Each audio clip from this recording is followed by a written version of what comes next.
Take your mind into the wonderful world of physical, emotional, psychological, and spiritual wellness. Ladies and gentlemen, welcome to the Kinetic Hour. Conversations with you and guests. With your host, Kenan Wesley Mason. That's me.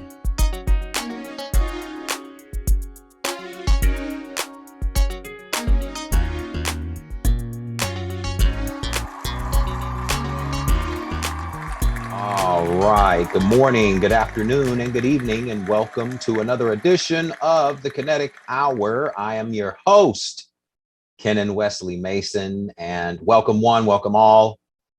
We're simulcasting once again, so we're simulcasting live on Facebook and on Instagram. So we got all the Instagram people right here, and then we have all the Facebook people right here. So thank you for tuning in. Go to my YouTube channels as always. There's always two. One is here, the Kinetic Hour, and that's Kinetic, Kennetic, and also the Kinetic Hour, and also Kinetic Fit and Wellness Info. Kinetic Fit and Wellness Info. Once again, that's Kennetic, Kinetic Fit and Wellness Info. Subscribe. There's a ton of health and wellness material for physical health, mental or psychological health, nutrition, ways of nutrition, just a ton of information that many of you may find helpful and useful, that you can use in your practical everyday lives. So Kinetic Fit and Wellness Info, and then right here, the Kinetic Hour. All my shows are on YouTube. So just make sure you subscribe, click thumbs up, leave your comments, tell everyone that you know to tune into the Kinetic Hour and tune into all of the live streaming that I do, and also just going to past shows, because there's always great information with the great guests that I've had thus far and more great guests to come. This specific episode, and I'm not going to be long, Veterans Day just passed this past weekend, and there's been a lot of talk over the last several weeks now about all the wars that are currently going on around the world. Most recently, we're hearing about the United States dropping bombs on the respective country of Syria. We also hear about this ongoing holy war between Israel and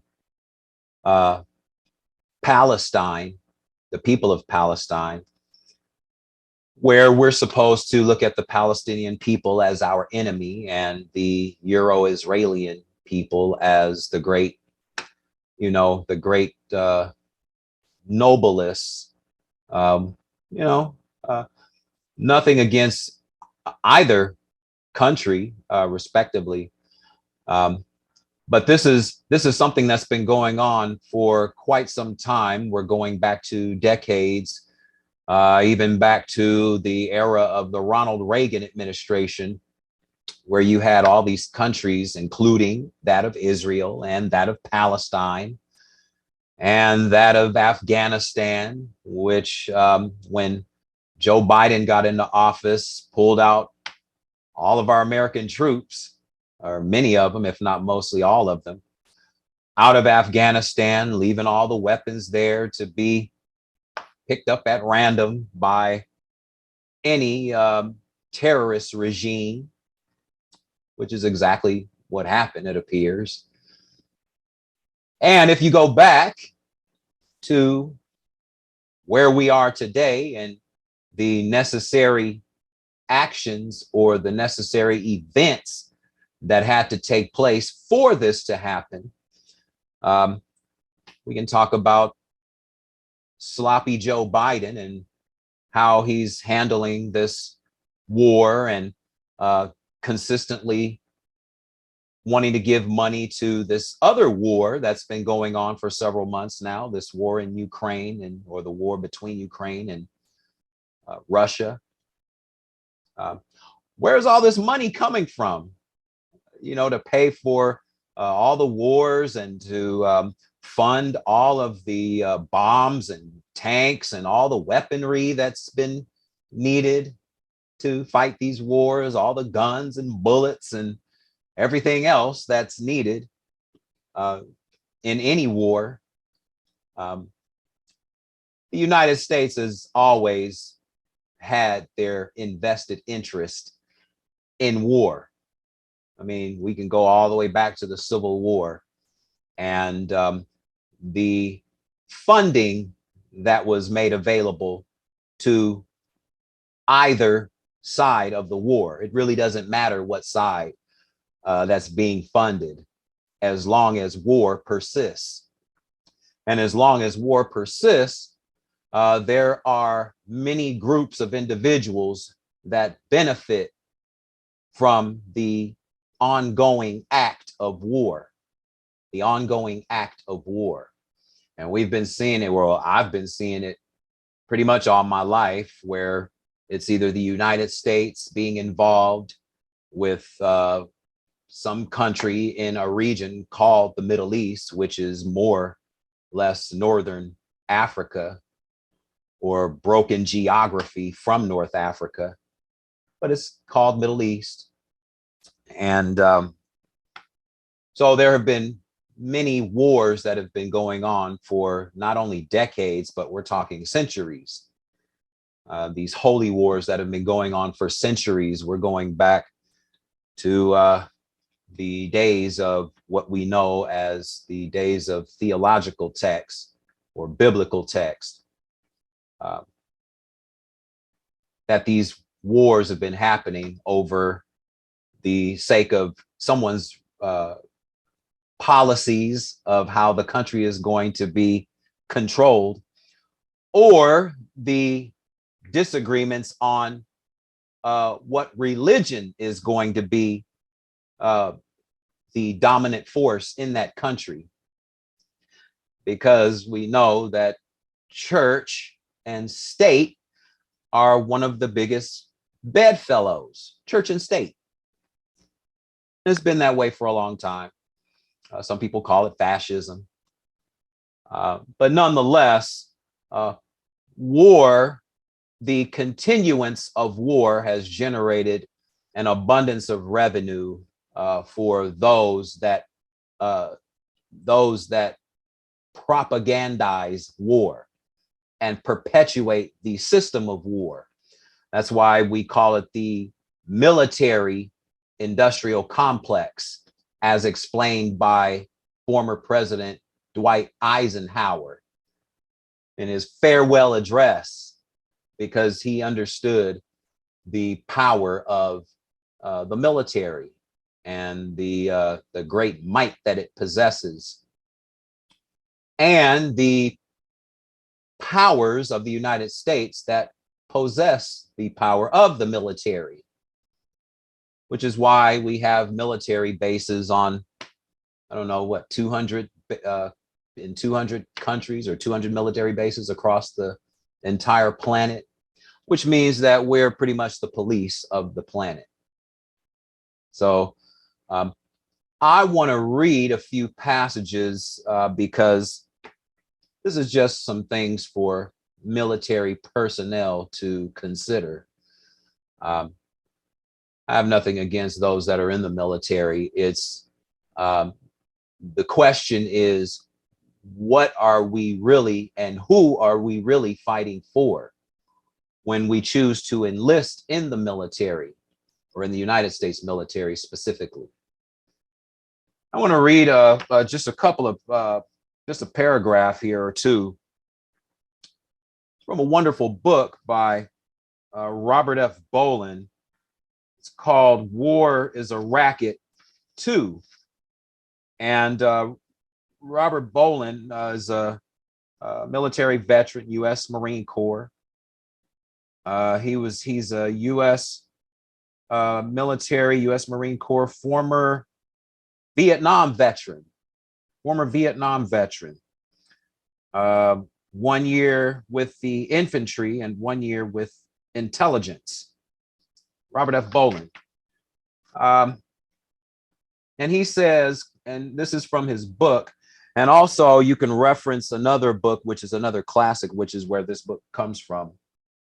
The original book, which was written back in the 1930s, it's by Major General Smedley D. Butler. It's called War is a Racket.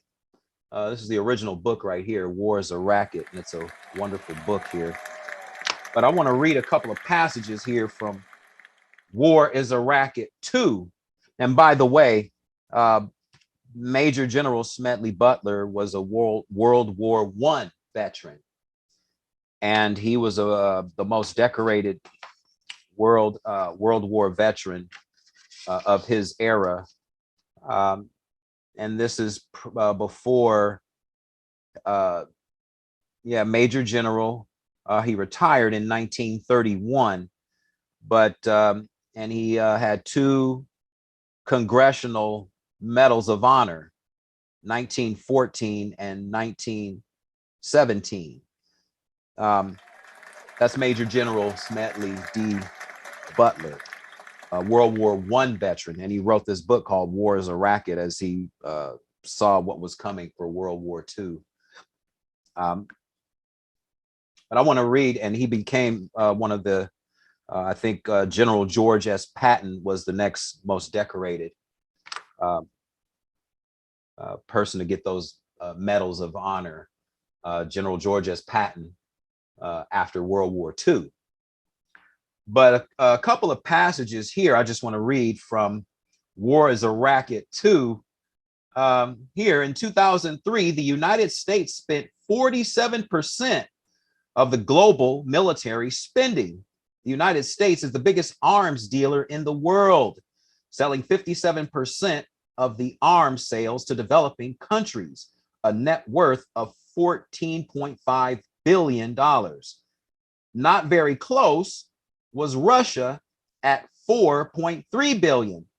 The United States State Department gives billions of dollars in grants for free weapons to foreign friends each year. In other words, over 1/3 of the entire US federal budget is currently going to wars, defense, security, and military grants to other countries. For example, Israel gets over $2 billion. For example, Israel gets over $2 billion in military grants from the United States each year. In return, Israel is expected to buy their weapons from the United States defense contractors. This could be called welfare for the defense contractors. Some writers argue that the United States was transformed into an oligarchy, which implies a small group exercise control for corrupt and selfish purposes. They maintain that the Civil War turned the United States into military Keynesianism. Chalmers Johnson defined military Keynesianism as the mistaken belief that public policies focused on frequent wars, huge expenditures on weapons and munitions, and large standing armies can indefinitely sustain a wealthy capitalist economy. War, as the founding fathers warned, is the midwife of revolution.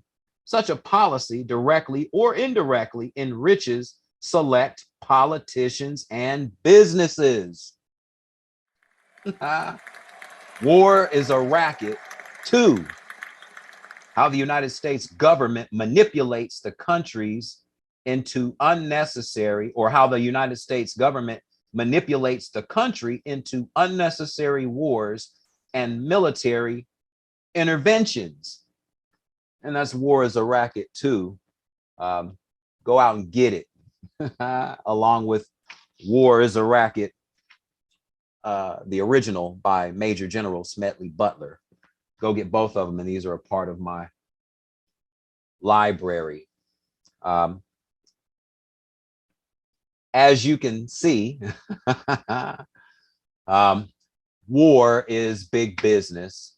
War has always been big business, and there are many corporations or um, individuals, wealthy individuals, that will readily fund war. You know, war generates a multitude of revenue, but at whose expense? Who's really benefiting off of war? Who's really benefiting? It can't be the soldiers. The soldiers aren't benefiting. They're coming back from war with their limbs torn off, right? With their limbs torn off and, on crutches and canes. And then they're diagnosed with having post-traumatic stress disorder. I mean, one of the kids that I grew up with across the street, he lived directly across the street from us when we lived in Long Beach, California. He went to the United States Army. He met his wife there as well, and now they're living in Michigan. They're living in Michigan right now. He met his wife there. They've been married for, I don't know, I think 10 years now. they've been married. But he was in the Army for a few years. When he came back, he was having some really bad episodes of depression and post-traumatic stress from his experiences being in the military. I mean, happy experiences don't give you post-traumatic stress disorder. It's the experiences of watching your comrades die right in front of you, or watching the tank in front of you explode into pieces, right? And this is what people enlist themselves to participate in. But who benefits? Who benefits? Not the soldiers, the people that are in control of the country, the people that we keep voting for, the Republicans and Democrats that keep perpetuating war, right? Who are we really fighting for? Who are we really fighting for? And I know plenty of people that have been in the military. I know people right now that are in the military or that have been. A couple of my clients are either current or former military veterans. I've interviewed the parents of fallen soldiers. I've interviewed the parents of fallen soldiers, not because they died through combat, but because they passed away from overdosing themselves on medications because they didn't know how to cope with their experiences of war and combat. So they're being diagnosed with post-traumatic stress disorder and schizophrenia and all these different labelings, these psychological labelings. But we see that the Veterans Affairs Department, I mean, what are they really doing? Right? I mean, I've personally heard military vets tell me about how bad the VA is when it comes to the health care or the substandard health care that's being provided to them. Right? I mean, right here in Los Angeles, I'm just south of Los Angeles right now. And downtown LA is probably the homeless capital of the United States, called Skid Row. Do you know that many, if not most, of the homeless people out there are veterans from the Gulf War of the 90s and the Iraq War post 9/11? The homeless. And these are people that went 10,000 miles away to go and maim and murder people because our United States government convinced us that they are our enemy. Just like they did back in the late 60s for Vietnam, right? They told us the Viet Cong was our enemy, right? And then we find out that the whole thing was a hoax. The Tonkin Gulf incident, it never happened. It was a false flag operation to get us into war, the Vietnam War that lasted for like 7 years. And nearly 60,000 soldiers died in Vietnam. I remember my brother's father, my mom's first husband, he was a Vietnam vet. And I remember when he was, when I was younger, he showed me a scar that he had. And I always remember it. He had a scar on his back. It was on his, near his shoulder blade. And he was showing me, I was like, where, you know, I'm like 7 or 8 years old at that time. And he was telling me that he got it in Vietnam. He was shot by one of the Vietnam. I think they called them the Gooks back then. And he showed me a long scar. It was about maybe 6 inches long down his shoulder blade because of war, combat. And what was accomplished through that? What was accomplished through that? For the United States, what was accomplished through that? Through him and many other soldiers getting shot up and getting being paralyzed forever, coming back to the United States, can hardly find a job that's that can support you and your family, right? What happens to the soldiers? Again, post-traumatic stress disorder. They turn to drugs because they don't know how to cope with their situation. They don't know how to they don't know how to express how they feel emotionally about their experiences, right? They bottle it all up because they don't know how to express it.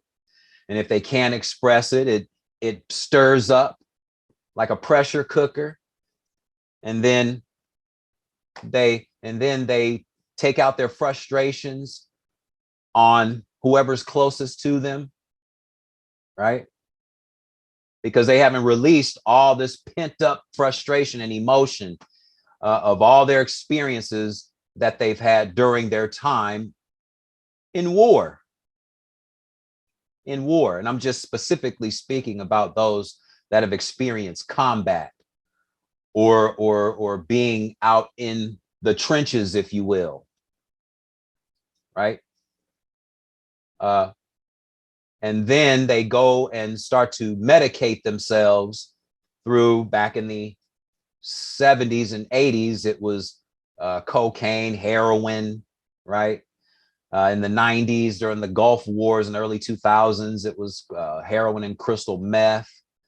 And now today in this era, it's mostly your pharmaceutical drugs, pharma drugs. You know, the Seroquels, the Cymbalta, the Ambien, the Adderalls, the Wellbutrin, right? The Zoloft, the Xanax, the Prozacs. For those that remember Prozac, this is what those that have experienced military combat are exposing themselves to, because they don't know how to handle their emotions based on their experiences. And for the women that are joining the military, make sure you watch your back with both eyes wide open, right? I mean, no one in the military still wants to talk about Vanessa Guillen and what happened to her, right? Remember when her family went to the White House to talk to the Donald? What a mess that was. You know, he looked like he didn't give a crap about that family. People still don't want to talk about Lavina Johnson, right? Lavina Johnson, 19, right? Supposedly died of suicide.